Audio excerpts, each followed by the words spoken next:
Assalamualaikum Pak Imam dan teman-teman semua. Kami dari grup 2 akan mempresentasikan hasil penelitian kami mengenai pengaruh teknologi acceptance model dalam memahami dampak sosial media marketing Instagram terhadap loyalitas nasabah si bank di kalangan generasi Z.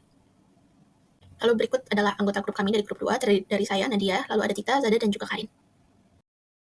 Untuk latar belakang kami, pertama Bank Digital Indonesia saat ini menunjukkan pertumbuhan yang pesat dengan nilai transaksi yang tinggi. Meskipun begitu, walaupun layanan ini semakin diminati, ada satu tantangan besar yang tengah dihadapi oleh Bank Digital Indonesia, yaitu loyalitas konsumen yang rendah. Jadi banyak nasabah mencoba layanan bank digital, tetapi kesetiaan terhadap brand seringkali rapuh, yang membuat bank digital harus mencari strategi yang tepat dan optimal untuk bisa mempertahankan konsumennya. Di sisi lain, media sosial saat ini menjadi bagian penting dari kehidupan masyarakat Indonesia. Dapat kita lihat dari setengah populasi Indonesia yang telah menggunakan media sosial. Sehingga media ini menjadi alat yang sangat potensial bagi brand, termasuk bank digital, untuk bisa menjangkau konsumen dengan lebih mudah dan dekat, di mana sosial media marketing memberikan peluang yang besar melalui fitur-fitur interaktif seperti komentar, share, repost, dan lain-lain, serta pengaruh elektronik word of mouth dan juga konten informatif yang dapat membangun kedekatan emosional dan juga meningkatkan kepercayaan terhadap brand. Penelitian sebelumnya juga mendukung potensi sosial media marketing dalam meningkatkan loyalitas konsumen, seperti penelitian dari Brand Ibrahim yang menemukan bahwa sosial media marketing itu berpengaruh positif terhadap brand loyalty, dan sementara penelitian dari Ella Rashid et al.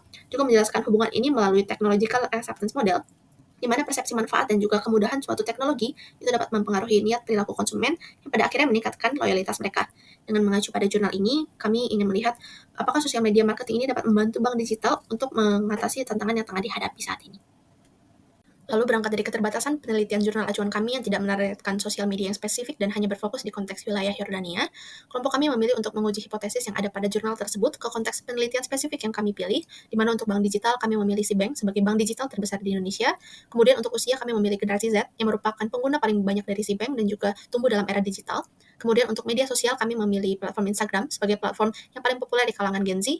Dan kemudian untuk pemilihan wilayah kami menargetkan Jabodetabek sebagai wilayah metropolitan yang paling besar di Indonesia, pusat ekonomi, teknologi, dan budaya dengan tingkat pertumbuhan dan juga konsumsi yang tinggi.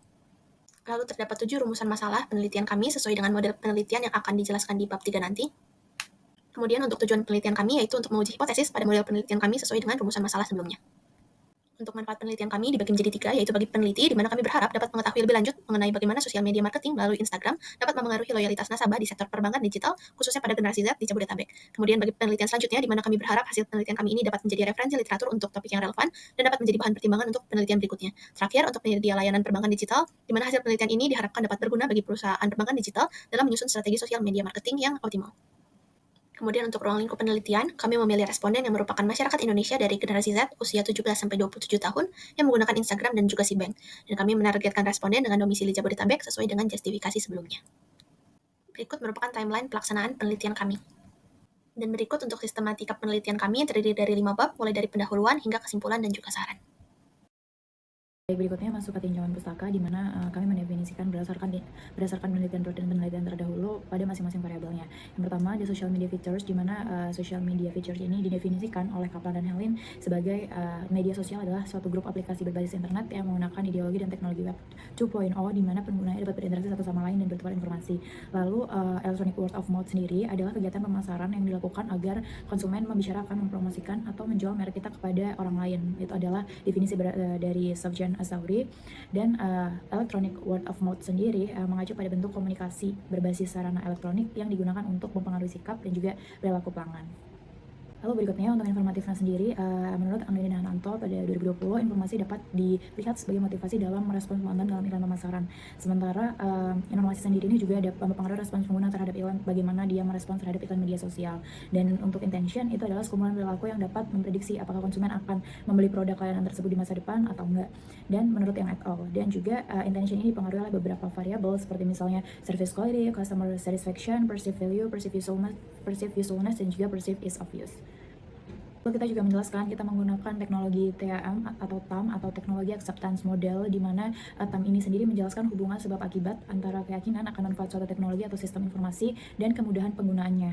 Ini dibagi menjadi 2, yaitu perceived usefulness dan juga perceived ease of use, di mana kalau misalkan perceived usefulness ini adalah tingkat di mana seseorang itu percaya bahwa dengan dia menggunakan sistem tertentu maka akan meningkatkan kinerja pekerjaannya menurut Alpha Five. Dan juga kalau misalkan perceived ease of use ini adalah digambarkan sebagai tingkat di mana seseorang itu percaya kalau misalkan penggunaan sistem tertentu akan bebas dari suatu usaha atau membutuhkan usaha yang lebih sedikit. Kita masuk ke customer loyalty, di mana customer loyalty ini adalah komitmen untuk melakukan repurchase pada suatu produk, dan studi itu menyatakan bahwa kesuksesan peningkatan profitabilitas pada bisnis sangat terkait dengan loyalitas terhadap merek, seperti kepercayaan, kepuasan, sikap positif pelanggan, dan pembelian tambahan yang mendorong pelanggan itu setia untuk membeli lebih banyak produk atau layanan.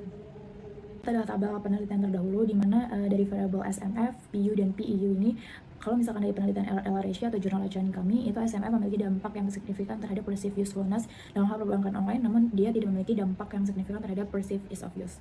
Dan berikutnya, electronic word of mouth itu memberikan dampak yang signifikan terhadap tingkat penggunaan dan juga memvalidasi hubungan antara perceived usefulness dan juga perceived ease of use. Dan untuk variabel informativeness, PU dan PEU, di mana informativeness ini dia memiliki dampak yang positif dan signifikan gitu terhadap perceived usefulness dan juga perceived ease of use, khususnya dalam penggunaan sosial media sebagai sumber informasi. Berikutnya terkait variabel PU dan juga PEU, di mana variabel PEU ini secara kuat mempengaruhi perceived usefulness atau PU. Dan penelitian berikutnya menyebutkan bahwa perceived usefulness, perceived ease of use, dan juga intention itu memiliki dampak yang positif antara PU dan juga PEU, dan juga berpengaruh signifikan terhadap intention, khususnya dalam penggunaan penggunaan mobile banking. Dan yang terakhir, terdapat pengaruh positif dan signifikan antara intention dan juga customer loyalty. Nah, nantinya penelitian kami akan membuktikan apakah dari penelitian ini ada persamaan atau perbedaan hasil penelitian dengan jurnal acuan. Kemudian, kami menggunakan desain penelitian yang bersifat konklusif untuk menguji hipotesis dan menjelaskan hubungan antar variabel.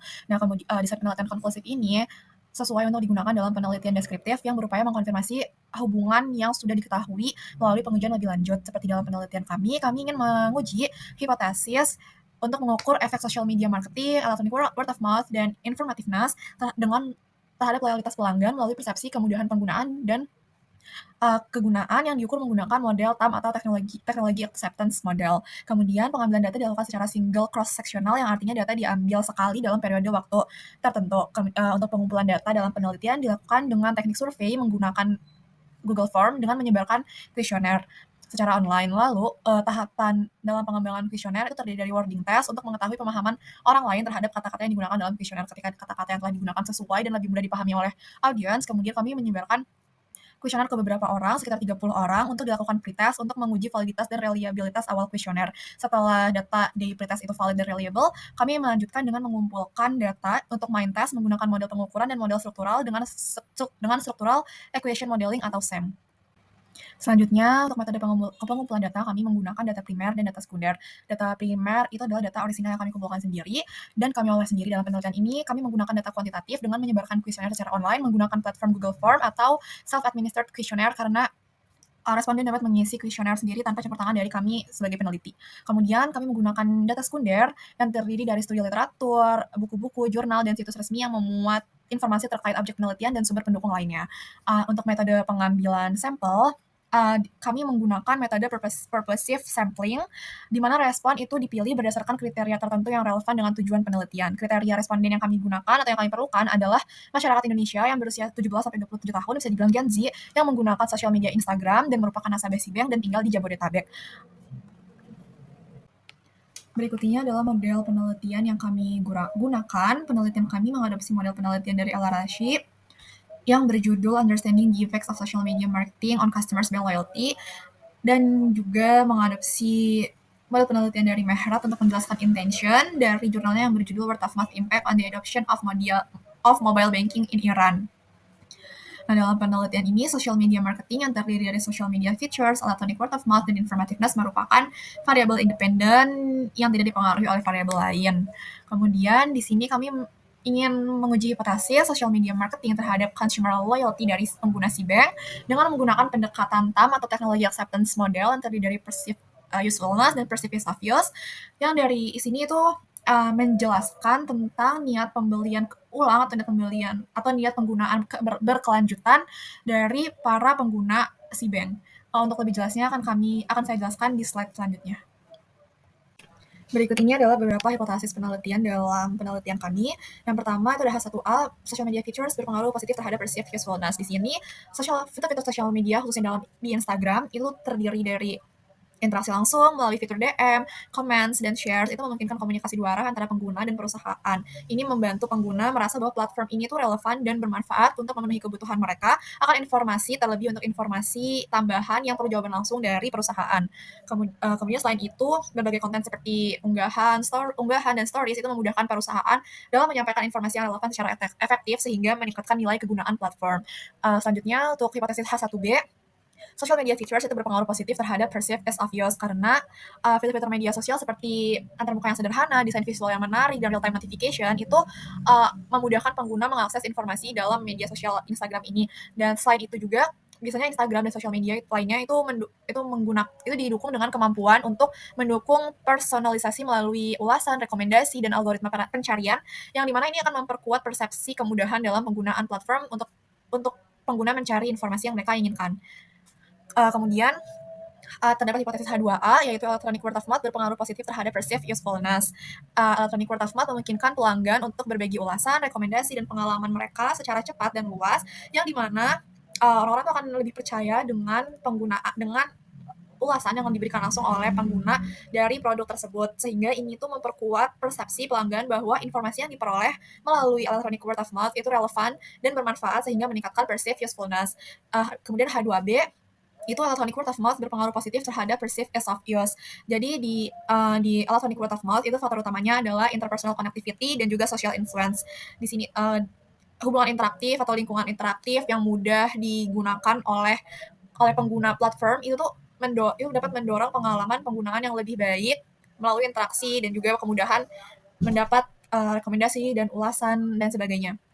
Lanjut untuk hipotesis 3A, itu informativeness berpengaruh positif terhadap perceived usefulness. Jadi informasi yang jelas dan tepat itu membantu pengguna dalam memahami bagaimana produk atau layanan dapat meningkatkan produktivitas mereka atau dapat memberikan nilai tambah bagi hidup mereka yang berujung pada peningkatan perceived usefulness. Selanjutnya, hipotesis 3B itu adalah informativeness berpengaruh positif terhadap perceived as of use, yang dimana informasi yang tersedia di sosial media itu dapat memudahkan pengguna untuk mengeksplorasi produk atau layanan, khususnya untuk di bidang teknologi yang ada tanpa memerlukan usaha yang besar karena mereka dapat mudah mendapatkan edukasi dan mendapatkan informasi untuk mengoperasikan produk atau layanan tersebut. Hipotesis 4, yaitu perceived as of use, berpengaruh positif terhadap perceived usefulness. Persepsi terhadap kemudahan penggunaan inovasi teknologi ini mengurangi hambatan pengguna dalam menggunakan produk tersebut. Yang dimana dengan adanya kemudahan penggunaan ini, pengguna itu akan merasa produk tersebut bermanfaat bagi hidupnya karena mereka dapat mengoperasikan produk tersebut dengan mudah. Selanjutnya, hipotesis 5, yaitu perceived usefulness berpengaruh positif terhadap intention. Itu perceived usefulness itu didapat ketika pengguna merasa bahwa produk tersebut bermanfaat, maka akan mengarah kepada intensi penggunaan berkelanjutan produk tersebut di masa depan. Kemudian untuk perceived of use itu berpengaruh untuk hipotesis 6, perceived of use itu berpengaruh positif terhadap intention ketika pengguna merasa bahwa produk mudah digunakan sehingga mendorong niat pengguna untuk menggunakan produk tersebut secara berkelanjutan di masa depan. Karena mereka tidak merasakan adanya hambatan dalam menggunakan produk tersebut. Lalu kemudian hipotesis yang terakhir atau hipotesis 7, intention berpengaruh positif terhadap customer loyalty. Di sini intention itu mengacu pada niat atau kecenderungan seseorang untuk melakukan tindakan tertentu secara berkelanjutan atau berulang-ulang sehingga si pengguna itu ingin menggunakan produk itu kembali di masa depan. Nah, di sini pelanggan yang memiliki niat kuat untuk menggunakan kembali suatu produk atau layanan ini biasanya mengarah kepada customer loyalty yang lebih besar. Bagian selanjutnya adalah desain kuesioner, di mana kuesioner yang kami gunakan adalah structure question, yaitu responden dapat memilih satu atau lebih dari alternatif jawaban yang diberikan sesuai dengan tingkat kecocokan responden tersebut. Untuk pertanyaan pairing sendiri, kami menggunakan dichotomous question, dan untuk pertanyaan demografi, kami menggunakan multiple choice question, dan yang terakhir untuk pertanyaan inti, kami menggunakan Likert scale.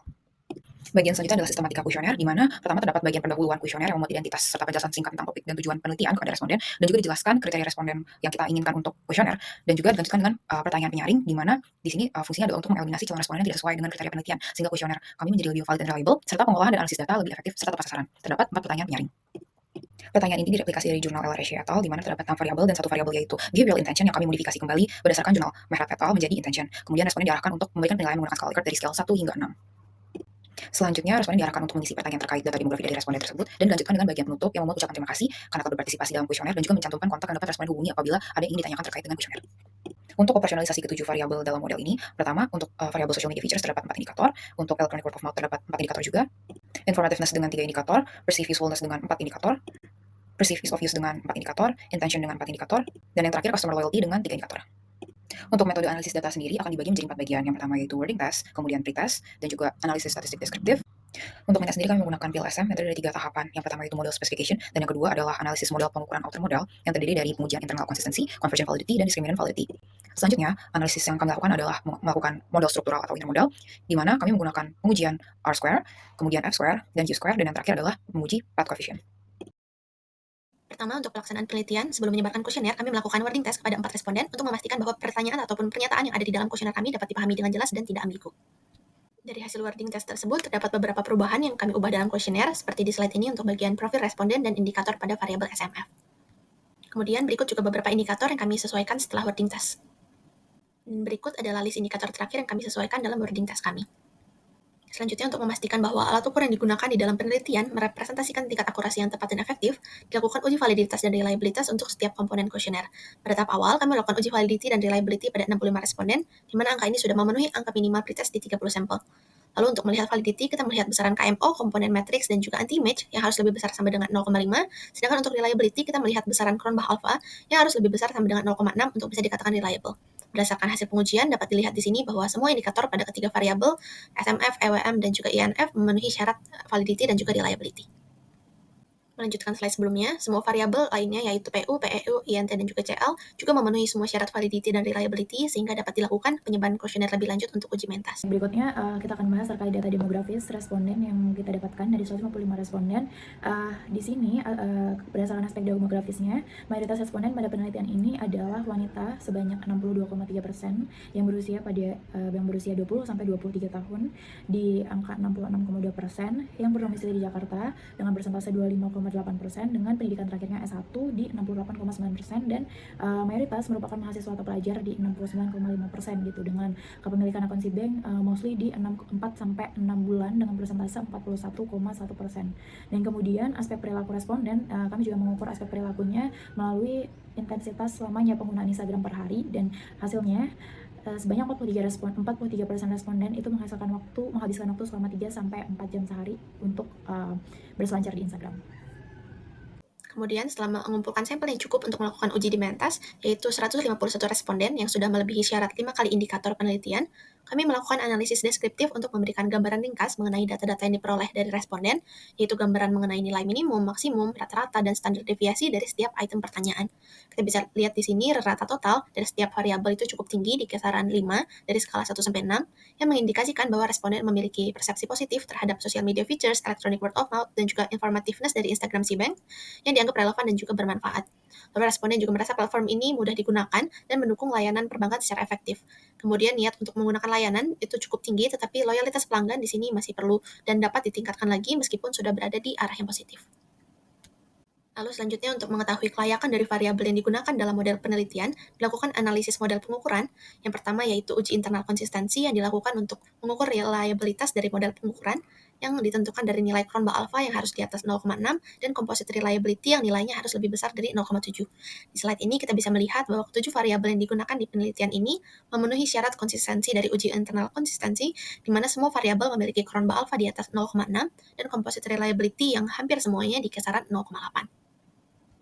Lalu selanjutnya untuk memastikan bahwa indikator-indikator dalam satu konstruk itu relevan dan konsisten dalam menjelaskan konsep yang diukur, maka dilakukan uji convergent validity, di mana suatu variabel dan indikator dapat dikatakan memiliki validitas convergent yang baik saat memiliki nilai AVE lebih besar sama dengan 0,5 dan outer loadings yang lebih besar sama dengan 0,7. Di slide ini juga kita bisa melihat bahwa terdapat 5 indikator yang sebenarnya nilai outer loadingsnya itu tidak memenuhi batas 0,7, namun kami tetap mempertahankan indikator-indikator ini karena nilai AVE dan juga composite reliability dari variabel yang terkait dari 5 indikator ini sudah memenuhi ambang batas yaitu di atas 0,5 untuk AVE dan di atas 0,7 untuk composite reliability. Lalu pengujian validitas yang terakhir adalah discriminant validity yang kami lihat melalui uji HTMT untuk memastikan bahwa konstruk yang berbeda di dalam model memang mengukur hal yang berbeda. Di mana validitas diskriminan ini dianggap terpenuhi jika nilai HTMT-nya berada di ambang batas lebih kecil dari 0,85 atau lebih kecil dari 0,9. Dapat dilihat di sini bahwa seluruh variabel memiliki validitas diskriminan yang baik, ditunjukkan dari nilai korelasi antara dua konstruk yang seluruhnya itu berada di bawah 0,9. Selanjutnya adalah analisis model struktural yang dimulai dengan pengujian collinearity atau collinearitas dengan mengamati nilai inner variance inclusion factors atau VIF. Ambang batas collinearitas yang digunakan adalah 5, di mana nilai inner VIF yang lebih kecil dari 5 menunjukkan tidak adanya gejala collinearitas. Berdasarkan hasil olah data, penelitian ini tidak menunjukkan adanya gejala collinearitas dalam hubungan antar variabelnya. Kemudian kami melakukan pengujian coefficient of determination atau R-square, di mana nilai koefisien determinasi merepresentasikan tingkat akurasi prediksi suatu konstruk dalam model struktural. Semakin tinggi nilai R-square, semakin baik kemampuan variabel exogen dalam menjelaskan variabel endogennya. Berdasarkan hasil olah data, variabel endogen perceived ease of use dan perceived usefulness memiliki tingkat akurasi prediksi yang paling besar di antara variabel endogen lainnya.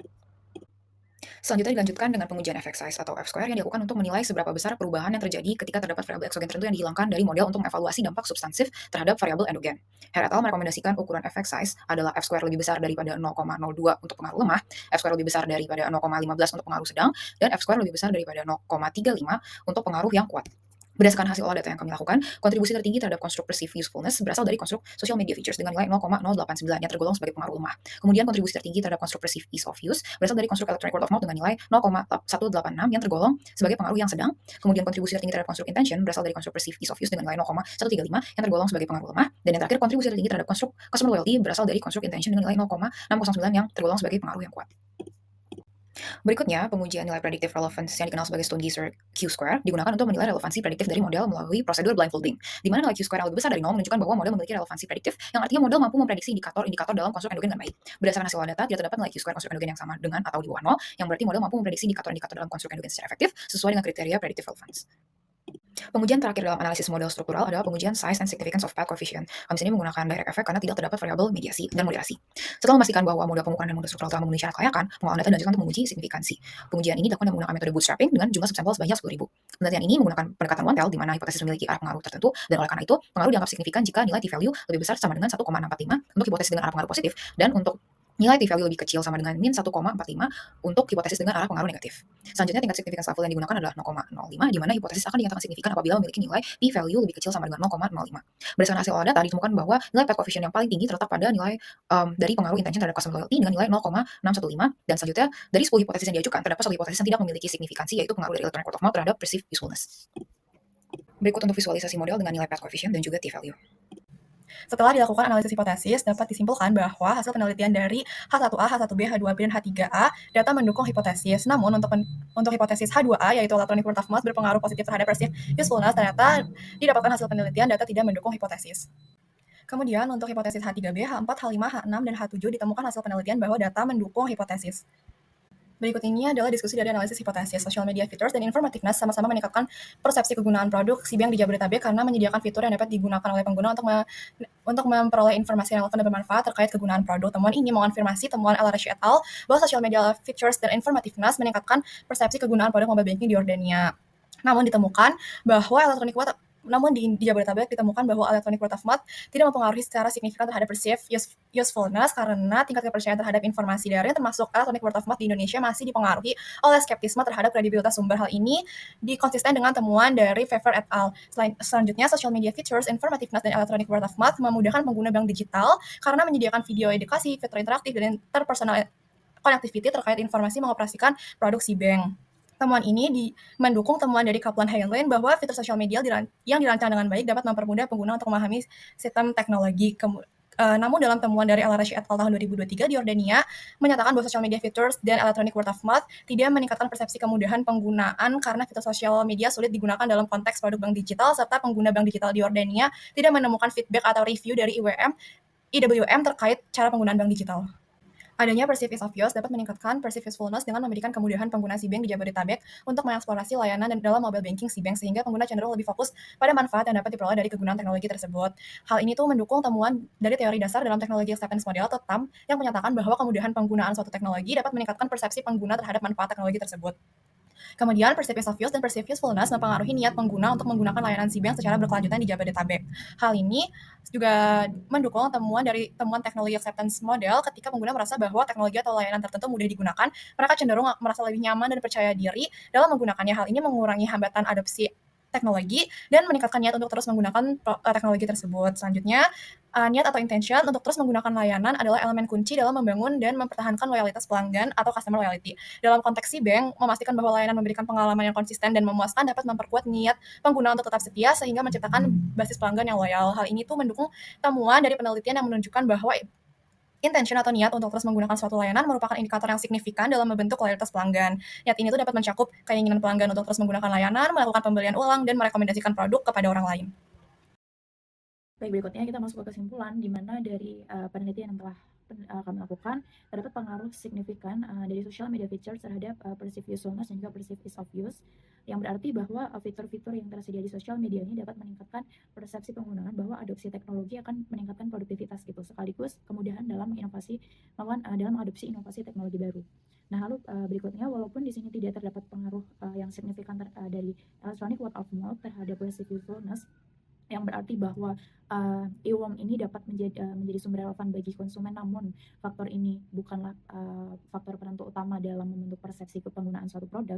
Namun e-worm ini sendiri dia juga memiliki pengaruh yang signifikan gitu terhadap perceived ease of use. Jadi kalau misalkan dari yang e-worm terhadap PU memang tidak secara signifikan directly berhubungan, tapi kalau misalkan untuk e-worm terhadap perceived ease of use ini mengindikasikan bahwa informasi yang disebarkan melalui e-worm itu secara langsung mempengaruhi persepsi pengguna terkait kemudahan penggunaan produk dan juga layanan.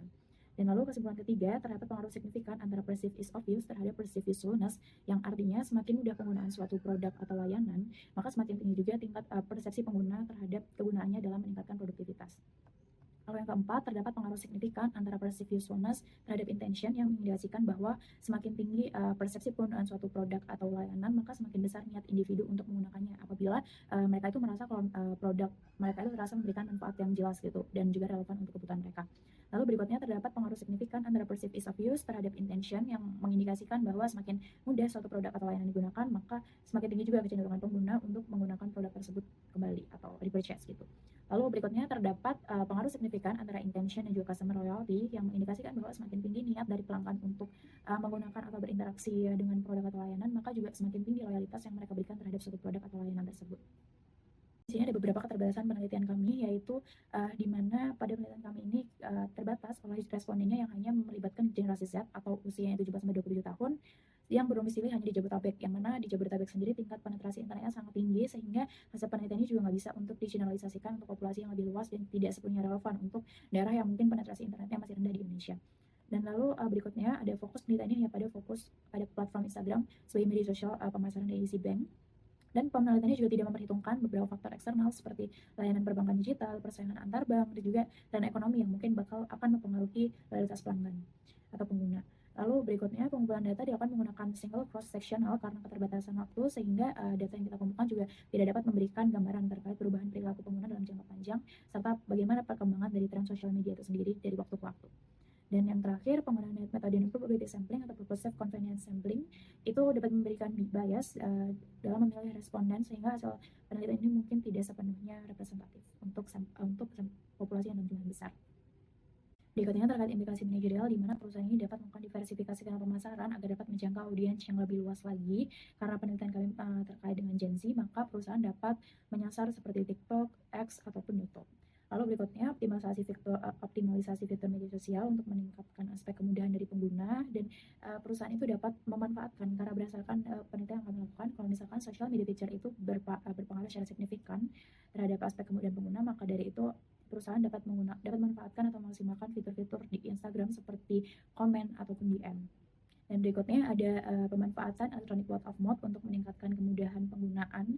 Jadi meskipun dari penelitian yang kami lakukan tadi, e-worm sendiri itu tidak berpengaruh secara signifikan terhadap perceived usefulness, namun pengaruhnya terhadap perceived ease of use ini cukup signifikan gitu. Jadi perusahaan itu harus dapat mendorong untuk melakukan ulasan yang positif untuk membantu pengguna merasa lebih baik ketika menggunakan produk atau layanan.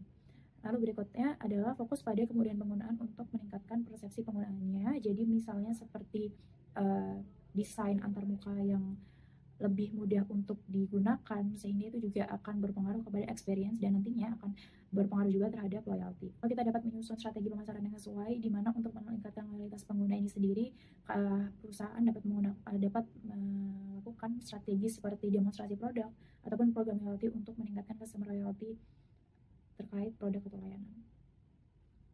Berikutnya ini untuk saran dari kelompok kami untuk penelitian selanjutnya, yaitu terkait persebaran kuesioner dan responden yang dapat diperluas jangkauannya tidak hanya di Jabodetabek saja, lalu perlunya memperluas persebaran rentang usia, tidak hanya Gen Z saja, dan juga perlu untuk melakukan penelitian dan metodologi yang berbeda dan juga waktu penelitian yang lebih lama agar lebih akurat dan juga relevan dan dapat mengeksplorasi platform sosial media lain selain Instagram, juga mempertimbangkan faktor eksternal lainnya yang mungkin berpengaruh terhadap loyalitas pengguna atau pelanggan.